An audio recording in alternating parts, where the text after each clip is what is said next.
안녕하세요. 파산관제인 홍인필 변호사입니다. 네, 오늘은 좀 특이한 사안은, 특이한 사안은 아닌데요. 특이하다면 특이한 사안을 한번 소개해 보겠습니다.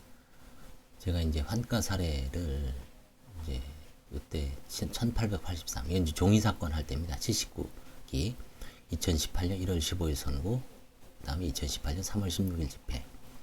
이때 이후로는 이제 아마 전자수송이 거의 필수화가 돼서 이 한글 파일을 생성을 못합니다. 79기가 마지막 그 한글 파일인데 그 이후로는 사실은 이제 지금 하고 있는 전자수송 파일이 대부분입니다. 그래서 그 들춰보던 중에 좀 특이한 사건이 있어서 한번 소개해 올리겠습니다. 이거는 이제 상속재산 파산입니다. 피상속인 망 누구누구의 상속재산입니다. 그러니까 돌아가신 분의 상속재산을 정리해달라고 그 한정승인 신청한 유족들이 한정승인을 먼저 하고 서울회생법원에 상속재산 파산 신청을 한 겁니다. 자, 근데 여기서 이제 좀 왜 특이하다고 하냐면 보통 그 숙려기간, 고려기간이라 그래서 돌아가시고 나서 3달 내에 상속 포기를 할 것인지 한정승인을 할 것인지 아니면 그냥 단순 승인, 가만히 있어서 다 받을 것인지 그걸 결정하게 되어 있습니다. 3달. 물론 특별한 경우에 이제 그 사망 사실을 알지 못한 경우에는 나중에 할 수도 있지만 원칙적으로 3달 내에 상속 포기 승인 여부를 결정을 해야 됩니다. 그거를 숙려기간이라고 하죠. 90일입니다. 자, 근데 어떠한 사정으로 인해서 아니면 뭐 포기자가 선순위 상속인이 포기해서 후순위 상속인이 불가피하게 한정승인을 한 경우, 그걸 특별 한정승인이라고 그러죠. 특별 한정승인 후 상속재산 파산 신청을 하면 원칙적으로 각하입니다. 각하. 지금 교과서에 서울회생법원 교과서에는 특별 한정승인 후 상속재산 파산 신청은 인정이 안 되기 때문에 원칙적으로 각하입니다. 근데 어떻습니까? 이 사건은 파산 선고가 이루어졌고 상속재산 파산이 선고가 이루어져서 관제인은 제가 선임됐습니다. 그래서 그 반드시 교과서의 실무와 다르다는 것을 한번 염두에 두실 필요가 있습니다. 두 번째는 이 사건에서 상속재산은 443원입니다. 443만원도 아니고 443원. 그러니까 예금 그 몇백 원이 남아 있는데 이런 경우에 왜 유족들은 가만히 계셔도 되는데 굳이 상속재산 파산 신청을 했을까요? 상속재산 파산 신청하는 관제인 선임 비용만 30만 원에 그 대리인 선임 비용도 만만치가 않을 텐데요. 최소한 뭐 100만 원 들어간다고 봤을 때 인지대 송달료하고 해서 한 150만 원 이상 들어갈 겁니다. 그 상속재산 파산 신청한 이유가 궁금하죠? 뭐 제가 이제 추측컨대 정확한 건 아닙니다만 일단 법원에서 안내할 때 서울가정법원에 먼저 하죠. 한정승인이나 상속 포기를. 특히 이제 한정승인은 하시는 분들은 뒤에 서울회생법원에 가서 상담을 받아보다고 안내문이 돼 있습니다.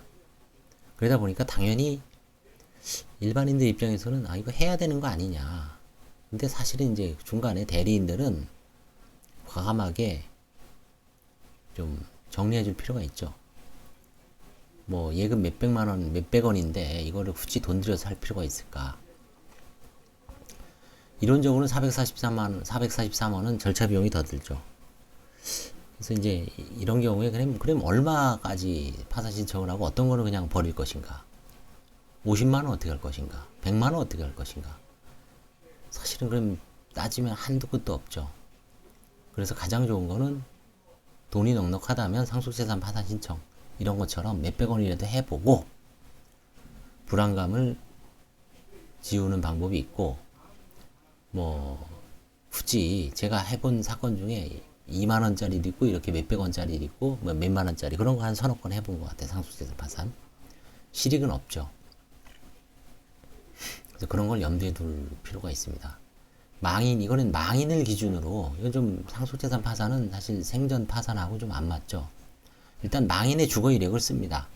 영등포구 당산동 5가 무상거주, 따님 집에 거주했습니다. 그 다음에 사망 당시에는 82세였어요. 당산동 5가 이제 옮겼어요. 무상거주, 사이의 소유.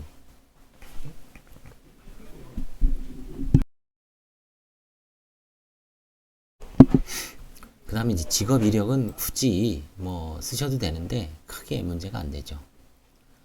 그 다음에 이제 파탄 원인도 그 한정 승인한 다음에 서울가정법원에서 인용했고 상속재산 파산 신청했다. 이혼도 특별한 의미가 없죠. 이 부분은 좀 쓸 필요는 있습니다. 혹시 생전에 유족들한테 아니면 지인들한테 가족들한테 증여라든가 상속 채권자를 해야 하는 행위가 있을 수도 있습니다. 그건 이제 부인 대상이 되죠. 혹은 뭐 협의분할 행위를 포기한 행위가 있을 수도 있고, 저는 지금 한 건 하고 있습니다.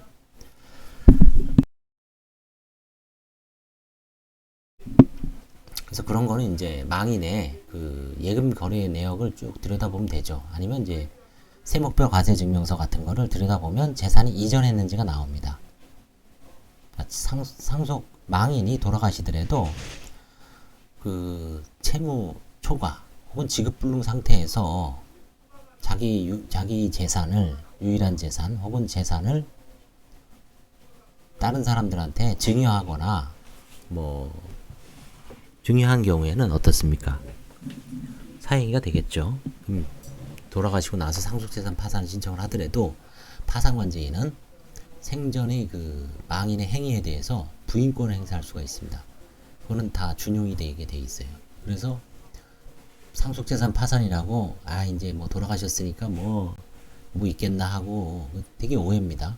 부인권은 오히려 정확하게 검토를 받고서 그 대리인하고 상의를 하셔야 됩니다. 무조건 그냥 상속재산 파산 신청이 아닙니다. 찝찝한 문제가 있을 때는 오히려 안 하는 게 나을 수도 있습니다. 이분은 3,407만 원이죠. 제네시스 유동화 전문에서 아마 오래된 채무일 거예요. 유일한 재산은 예금 443원이 있습니다. 망인, 사이, 진술, 차녀의 배우자입니다. 망인이 97년부터 2007년까지 국민은행에서 소액 대출을 받아 장기간 연체하여 유동화 전문 회사에 채권 양수됨. 혼자 사셨으니까 뭐 딸이나 아들한테 부담을 주기 싫으니까 소액 대출을 받아 이제 사용하다가 못 갚은 것 같아요. 자녀들이 용돈도 제대로 못 줄 상황이 생겼겠죠. 그러니까 이제 결국 연체할 수밖에 없고 나중에는 만세 부르는 수밖에 없죠. 더군다나 연세가 지금 82세인데 이때부터 벌써 70 넘었죠. 2007년 7월 30일 사망. 그 시점에는 채권 채무의 존재를 알 수 없어 아무런 조치를 못했습니다. 그러니까 단순 승인한 거예요. 그 당시에 3달 넘어갔죠. 단순 승인하고 이제 제네시스 유동화 전문 유한회사에서 양수금 청구 소송을 한 겁니다. 누구한테 했을까요? 상속인들한테 했겠죠. 상속인들 누구?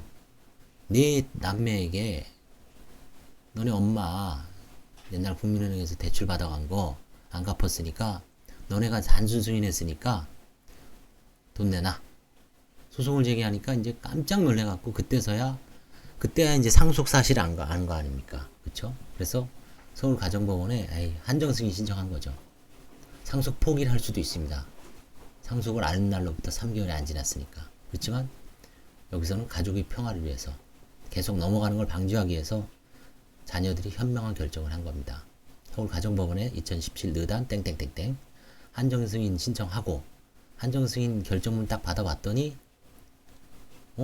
서울가정법원에서 뭐 공고는 어떻게 해라. 다음에 끝나면 서울회생법원에 가서 뭐 상속재산 파산 신청을 알아봐라. 얼마나 불안했겠어요. 그쵸? 돌아가신 장모님이 2007년에 돌아가셨는데 10년 만에 그쵸? 느닷없이 소장이 나왔으니까 이분들은 되게 놀랬을 거예요. 그쵸? 또 뭐 금액도 3,400이나 1인당 1,000만원씩 n분의 1 해야 되는 거 아니에요. 그쵸? 그러니까 깜짝 놀라서 뭐 돈이 들더라도 확실하게 마무리하자. 괜히 또 뭐 나중에 실수해서 어쩌고저쩌고. 이분들은 사실은 제가 보기에는 어떻게 보면 현명한 거예요. 여기서 실익 같은 걸 따질 수는 있지만 과감하게 한정 승인했으니까 뭐 예금 그거 어떻게 할지 모르겠지만 일단 관제인한테 맡겨보자. 그래서 관제인이 조사를 해봤더니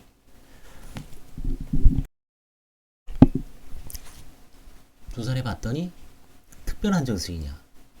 저는 아직 교과서를 안 찾아봤습니다만 창원에 있는 모 변호사님이 이제 관제인 밴드에다가 올리셨어요. 이런 똑같은 사안이 있었어요. 몇 년 후에 이제 특별 한정 승인했습니다. 그랬더니 교과서를 찾아보니까 특별 한정 승인하고 상속재산 파산 신청은 인정이 안 된다. 각하다 들어오면. 근데 이미 창원에서 판사님이 선고해버린 겁니다. 서울에서 선고한 거죠. 그래서 이제 교과서에는 안 되는 것처럼 각하설이 있는데 실무는 폭넓게 이제 선고를 하는 겁니다. 뭐 선고했나 그래 절대적 무효가 아니죠.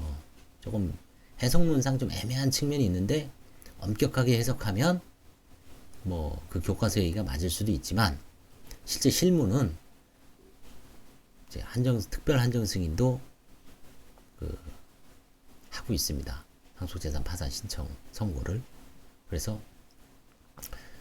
관제인이 이제 재산 조사를 다 해봤더니 아무것도 없어요. 443원 있습니다. 시티은행에. 당연히 그거 절차 비용 부족이죠. 포기하고 한가 포기. 한가 포기하면 그거 자유재산이 되죠. 그럼 자유재산이 되면 한정 승인 상속인들이 그걸 사용할 수 있을까요? 사용하면 부정수비 은닉은 아니죠. 그렇죠? 그러면 뭐 그냥 놔두면 끝이죠. 그래서 이 사안은 이제 저 여기 특별 한정 승인 인용 이후 이 사건 상속재산 파산 신청한. 그래서 망인의 재산 없는 것으로 사료되고 현재 예금 443만원 절차 비용 부족으로 환가 포기, 파산 폐지, 그렇죠? 이런 식으로 해서 이 사건에서 이제 알 수 있는 것은 서울회생법원 특별 한정 승인과 상속재산 파산 신청은 교과서와는 다르게 실무가 운영되고 있다. 그 다음에 아주 소액 예금, 뭐 저도 443만원도 있지만 나중에 하다 보면 뭐 몇만원, 2만원짜리, 그 다음에 몇만원도 있어요. 그런 경우도 마찬가지입니다. 상속재산 파산 신청한 이유는 근본적으로 이제 불안감입니다. 불안감. 상속재산 파산 신청한다 그래서 특별히 혜택이 있는 건 아니에요. 법적으로. 지금 저희 관제인 세미나에서 상속재산 파산 신청을 어떻게 과연 이게 뭐 한다 그래서 실익이 무엇인가? 면책이 되는 것도 아니고, 그쵸?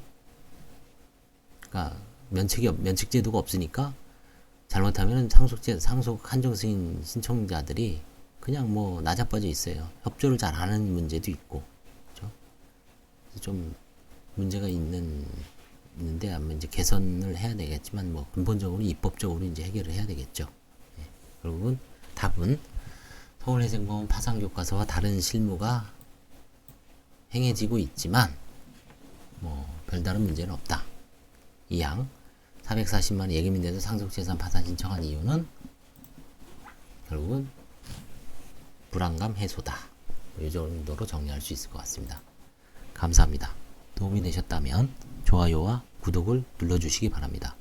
감사합니다.